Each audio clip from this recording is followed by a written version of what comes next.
Pengembangan pesawat udara nirawak punah atau drone tempur buatan Indonesia telah selesai dan siap mengudara. Drone tersebut diberi nama Elang Hitam. Program drone tempur ini menggantikan pengembangan pesawat baling-baling R-80 yang digagas B.J. Habibie dalam program strategis 2020-2024. Pengembangan punah atau drone Elang Hitam kombatan, Elang Hitam EH4 dan Elang Hitam 5. Spesifikasi tersebut akan menyamai drone CH4 Rainbow buatan Cina.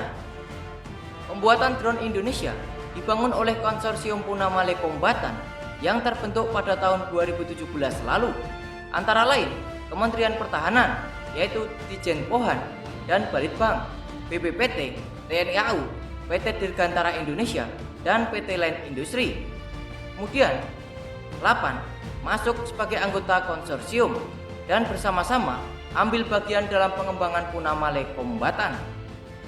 Drone ini memiliki bobot 1.300 kg, bentang sayap 16 meter, dan panjang 8,65 meter. Drone ini memiliki tinggi 2,6 meter dan daya angkut maksimum hingga 300 kg.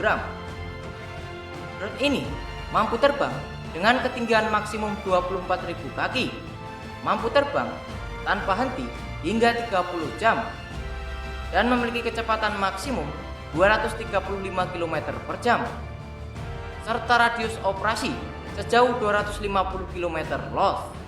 Drone ini akan dilengkapi dengan sistem senjata, GPS, dan aktif laser. Drone ini akan difungsikan untuk mengatasi ancaman militer maupun non-militer berupa pelanggaran batas wilayah perbatasan, terorisme, dan separatisme. Pelanggaran yang kerap terjadi karena kurangnya antisipasi. Oleh karena itu, kebutuhan akan Punamale Kombatan sangat diperlukan dalam menjaga kedaulatan NKRI.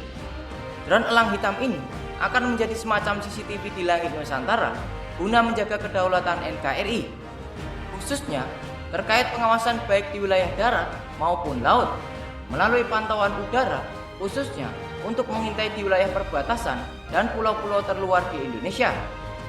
BPPT bersama konsorsium dengan semangat merah putih tentu siap mewujudkannya. Selain dari drone, tim juga mengusulkan agar pemerintah juga memikirkan pengembangan sistem pertahanan atau alutsista anti drone. Hal ini seperti yang sudah dilakukan Turki pada sistem pertahanan anti drone yang terus dikembangkan. Bagaimana menurut pendapat Anda? Berikan komentar Anda di bawah ini. Salam Komando.